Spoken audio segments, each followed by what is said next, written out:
Qu'est-ce que tu fais, Jonas? Oh, excuse-moi, genre, je sais pas, en ce moment, les rails et tout, enfin, Ouais, j'ai d'accord. envie de lui taper. Ok, tu me donnes ça direct, hein, ça va bien se passer. On va faire la vidéo, puis tu verras, ça va être cool. Ok. Aïe, aïe, aïe. Hello tout le monde, on espère que ça joue, on est content de vous retrouver aujourd'hui pour une nouvelle vidéo, et vous l'aurez compris, aujourd'hui on va un petit peu vous parler des choses qui finalement peuvent être faites ou pas forcément faites, en tout cas comme d'habitude, vous parler un peu de nous, nos impressions, ce qu'on fait avec nos montres et ce qu'on veut pas faire. Profitez aussi de vous parler de toutes ces choses qu'on a parfois peur de faire avec sa montre ou qu'on redoute, ou que quand c'est arrivé, on s'en mord les doigts, parfois à juste titre et parfois on se gourre complètement. C'est finalement un sujet qui est un débat perpétuel entre mon frère et moi, c'est pour ça qu'on en fait une vidéo. Mon frère est prêt des fois à faire quelque chose avec une montre que moi je le suis pas forcément, et des fois c'est inversement aussi. Et vous êtes aussi très nombreux à travers les commentaires Instagram et les commentaires YouTube à souvent nous poser la question, typiquement est-ce que je peux plonger avec telle montre? Comment vous faites les gars pour changer votre bracelet la première fois sur votre montre que vous venez d'acheter il y a 2 semaines? Et on va être là sur cette vidéo pour peut-être vous donner un peu nos expériences, puis vous dire allez-y peut-être là-dedans, ou faites peut-être attention avec ça la première fois. On a parfois peur de faire certaines choses et on se rend compte après des années d'expérience que c'était complètement idiot d'avoir peur de ça, puis on est passé à côté de bons moments, d'une utilisation peut-être aussi plus saine et plus spontanée de sa montre, et puis parfois, à l'inverse, on fait des choses avec sa montre qu'on ait toujours été persuadé que c'était totalement fait pour, et puis qu'il n'y avait aucun souci, puis que là, encore une fois, avec l'expérience, on se dit, mince, j'aurais peut-être dû éviter, avec les années, de faire perpétuellement cette activité-là avec ma montre. Tout ça sera évidemment très subjectif, et plus des retours d'expérience, comme l'a dit Jonas, des petites choses intéressantes, et c'est parti. Et je pense que le meilleur moyen de commencer finalement cette vidéo, c'est une des craintes qui revient le plus souvent, c'est finalement sur l'étanchéité d'une montre. Il faut peut-être remettre un peu de technique dans tout ça. Il y a déjà plusieurs versions d'étanchéité de montre. Finalement, il y a la 30 mètres, la fameuse, la 50 mètres, la 100 mètres, et puis ensuite les montres dites de plongée en saturation, donc à plus de 100 mètres, c'est-à-dire 200, 300, j'en passe et des meilleurs. Et à cela, il faut encore rajouter aussi les montres vintage qui sont un groupe bien à part au niveau de l'étanchéité. Ça commence souvent aux 30 mètres, c'est souvent le minimum syndicat pour une montre neuve que vous allez acheter, et à contrario, vous avez aussi les montres vintage qui, elles, finalement, ont souvent une inscription, ça peut être du 30 mètres, du 50 mètres, mais comme c'est une montre vintage, vous savez pas forcément où la montre en est niveau étanchéité, si elle a encore les joints, si les joints d'étanchéité font encore leur travail. On pourra dire que la vintage ou la 30 mètres, il faut presque la considérer de la même manière. Je dirais que la vintage, c'est la montre sur laquelle il faut faire le plus attention. Les gouttes d'eau, il faut éviter un maximum. La pluie, il faut éviter un maximum. Mais attention, si à un moment donné vous sortez et que vous tapez une rincée, c'est pas grave. La montre, normalement, devrait pouvoir le supporter. Déjà de base, quand on est à l'extérieur puis qu'il se met à pleuvoir, on est souvent vêtu d'une veste ou d'une jaquette, donc de quoi l'abriter un petit peu. Donc c'est clairement pas ça qui devrait mettre votre montre à mal. Mais évitez, c'est clair, le lavage des mains, de la passer sous l'eau, remontez-la un petit peu sur le poignet pour l'éviter toute éclaboussure. Là où une 30 mètres sur une montre neuve, vous n'aurez pas ce souci-là. Vous pouvez vous laver les mains, vous pouvez prendre des gouttes d'eau, elle est faite pour, elle résistera. Par contre, très honnêtement, ne vous baignez pas avec. Concernant le 50 mètres maintenant, qui est un petit peu la deuxième étape d'une montre en termes d'étanchéité, là c'est là où les gens se posent beaucoup de questions. Ouais, mais 50 mètres c'est peut-être suffisant pour aller me baigner, mais en même temps j'ose pas parce que la montre c'est pas une diver, c'est pas une montre à proprement parler faite pour la baignade. Donc qu'est-ce que je fais? Est-ce que je la laisse? Est-ce que je la laisse pas? Est-ce que je peux craindre pour son étanchéité? Vous doutez bien que des montres à 50 mètres d'étanchéité, on en a eu, Jonas comme moi, on en a des différentes. Jonas comme moi, on s'est comporté très différemment face à ces montres de 50 mètres. Vous commencez à me connaître un petit peu maintenant, je suis quelqu'un qui se prend pas beaucoup la tête, même peut-être pas assez sur certains points de vue. J'ai commencé l'horlogerie avec une Tissot Powermatic 80 en silicium. Elle avait sur le papier 50 mètres d'étanchéité avec un bracelet acier, donc tout ce qu'il fallait. Et je vais vous le dire très honnêtement, c'était la seule montre à ce moment-là que j'avais dans ma collection. Donc quand j'allais me baigner au lac Léman avec mes amis, avec ma famille, je me prenais pas la tête, je la laissais à mon poignet et j'allais me baigner avec. J'ai rien eu avec, c'était parfait, mais c'est vrai qu'avec une montre à 50 mètres d'étanchéité, les gens se posent énormément la question. C'est vrai, et à juste titre, moi par exemple, dans un cas contraire, j'ai la Speedmaster que vous connaissez très bien, elle résiste aussi à 50 mètres de profondeur, donc je sais que je peux me baigner. Théoriquement, avec cette montre-là, je peux me baigner sans me prendre la tête. Mais par contre, elle a ces fameux poussoirs de chronographe qui fait que si malheureusement il viendrait à être actionné sous l'eau, à ce moment-là, elle perdrait son étanchéité. Quand on vous parle de toutes ces choses-là, prenez toujours en considération que ça dépend si c'est comme mon frère à l'époque où il avait uniquement sa petit seau. À ce moment-là, ne vous prenez pas la tête, portez-la et c'est fait pour. Et si vous avez le choix, comme moi en l'occurrence maintenant, de pouvoir mettre tout simplement Massimaster Diver 300M, je crois qu'à 50 mètres, ça va plutôt bien résister. Je crois que là, ça joue. Et à ce moment-là, le choix se portera forcément sur une de mes montres de plongée. À partir de 100 mètres, vous pouvez y aller sans problème. Feel free de faire ce que vous avez envie, à moins que vous comptiez plonger avec des bonbonnes en profondeur. À ce moment-là, il faudra passer sur une vraie montre type diver à partir de 200 mètres. Bon, on vous parlait de plongée, de comment vous baignez avec votre montre, qu'est-ce qu'elle peut supporter, etc. Finalement, la transition, elle est toute trouvée pour vous parler de sport. La plongée en est un, vous allez me dire, mais la différence avec les autres sports, c'est que la plongée, tout se passe dans l'eau et votre montre ne subira que très peu de vibrations, de chocs. Et justement, c'est le cas avec tous les autres sports quasiment au monde, où votre montre, là, peut subir des à-coups, des vibrations, des chocs qui peuvent faire mal à la montre. Et tout ça, c'est quelque chose dont tout le monde a peur, nous les premiers. Et là, justement, Jonas a une grosse expérience avec tout ça. Étant donné que vous le savez, avec mon passé de joueur de tennis et plus récemment d'entraîneur de tennis, j'ai été amené à porter plus d'une fois des montres en jouant, en entraînant, ou en regardant les autres jouer aussi par moment.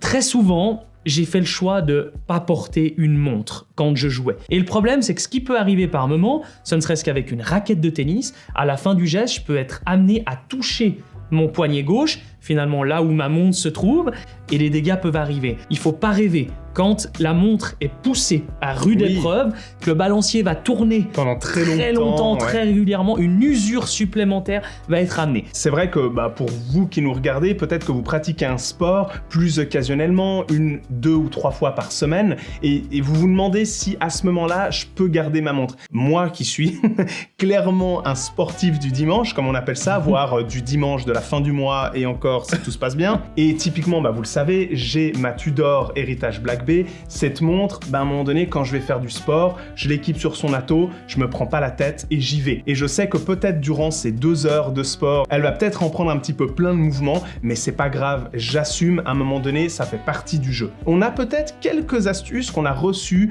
d'horlogers, de fabricants de montres qui nous ont donné pour nous dire, si vous devez vraiment porter ou vous avez vraiment envie de porter votre montre en faisant du sport, voici quelques astuces. Il faut éviter le bracelet acier déjà en tout premier lieu. Pourquoi ? Parce que finalement, le bracelet acier est souvent pas suffisamment proche du poignet et est souvent aussi amené à vibrer beaucoup plus que peut l'être par exemple un bracelet NATO ou un bracelet caoutchouc qui est aussi presque l'idéal dans la matière. Un bracelet NATO ou un bracelet caoutchouc va beaucoup plus absorber les chocs en fait. Si vous avez envie de garder votre montre au poignet, gardez-la. Ne vous inquiétez pas, la plupart du temps elles sont faites pour, surtout si c'est des modèles professionnels. Après si c'est un modèle beaucoup plus classique, à remontage manuel, une grande sonnerie, là on va éviter. Les gars, peut-être pas. Mais si vous voulez la jouer sécure, un conseil qu'on peut vous donner, vous enlevez votre montre, vous la mettez dans votre sac et vous la remettez 1 heure après et vous risquez absolument rien.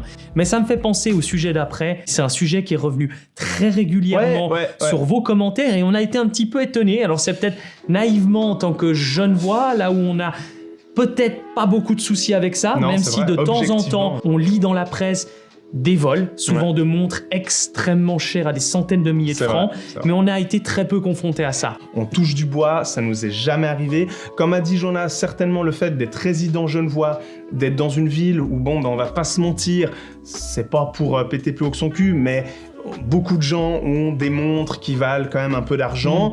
C'est pas pour faire une généralité non plus, mais c'est un fait. Donc c'est vrai qu'on a moins peur de ça. C'est pour ça que pour nous, c'est peut-être un petit peu plus dur de se projeter pour quelqu'un qui, à un moment donné, peut craindre de ça selon où il habite, selon l'heure à laquelle vous sortez, etc. C'est encore un peu un bon exemple avec le sport, c'est qu'à un moment donné, vous le savez, si vous sortez, il est 1h30 du matin, puis vous êtes avec des potes, vous allez boire un petit peu d'alcool, d'ailleurs c'est très mauvais pour la santé, n'en abusez pas, et puis que vous savez que vous n'allez pas être dans vos meilleurs états, là, prenez peut-être pas votre plus belle des Rolex ou Omega ou je ne sais quoi. Il y a des montres qui sont extrêmement reconnaissables de loin à des dizaines de mètres finalement. Notamment les Rolex, par exemple. Notamment les Rolex. Et justement, moi, ce que j'avais fait à l'époque, j'ai viré le bracelet acier et je lui ai mis un cuir. Ouais, et je me retrouvais finalement qu'avec la tête de montre et un bracelet cuir anodin qu'on peut retrouver sur plein de montres, avec une boucle Ardillon absolument pas brandée Rolex ou rien du tout. Et si j'avais envie, je passais tout simplement ma manche par-dessus et on ne distinguait rien du tout. Donc à un moment donné, il faut peut-être aussi la jouer finaux. Il faut essayer de trouver des petites astuces, mais je comprends tout à fait la frustration parce que c'est vrai qu'on ne devrait même pas avoir à se poser cette question-là. Non. Bon, fallait qu'on y vienne. Forcément, c'est obligé, le sujet le plus connu et le plus redouté de tous les passionnés d'horlogerie, et nous les premiers, tout ce qui est rayures. On a tous une sensibilité très différente concernant les rayures sur sa montre. Vous le savez, on a déjà fait une vidéo, Jonas et moi, justement, totalement dédiée à ce sujet-là. On a une manière d'aborder tout ça et de prendre une rayure qui arrive sur nos montres très différemment. Mon point de vue, il est peut-être un petit peu plus relativiste. C'est vrai que je vais m'acheter une montre neuve.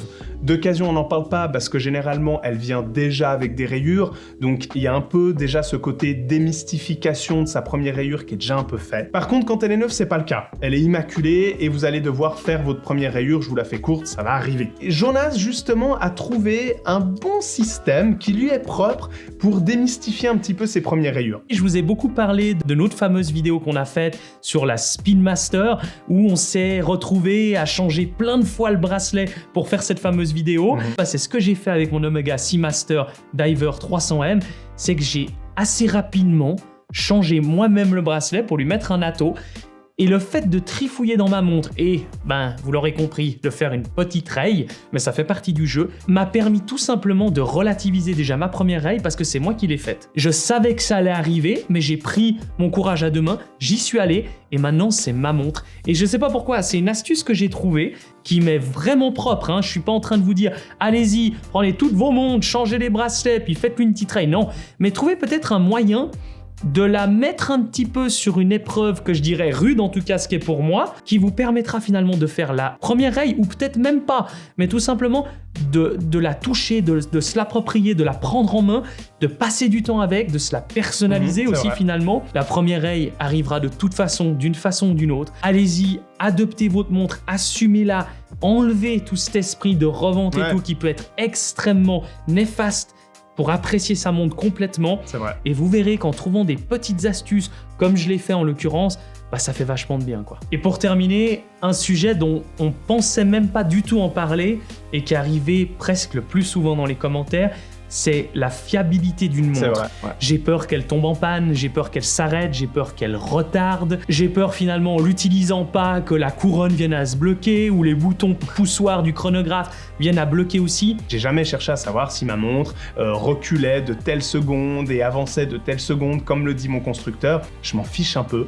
Du moment où je la regarde pas 2 heures après et puis la montre a avancé de 6 heures, j'exagère un peu mais vous voyez le délire. Encore une fois, c'est une question de sensibilité, c'est beaucoup une question de confiance. Le côté neuf, comme l'a dit mon frère, je pense qu'on peut avoir 100% confiance dans les grandes marques et dans tous les cas, s'il viendrait arriver quelque chose, n'oubliez pas que vous avez une garantie constructeur et que vous devez la faire appliquer. Ça, c'est le petit conseil qu'on peut vous donner, peut-être d'aller vous orienter sur une manufacture qui propose peut-être plus que 5 ans de garantie. Et concernant les vintage, c'est moins évident, vous savez pas forcément ce que vous achetez.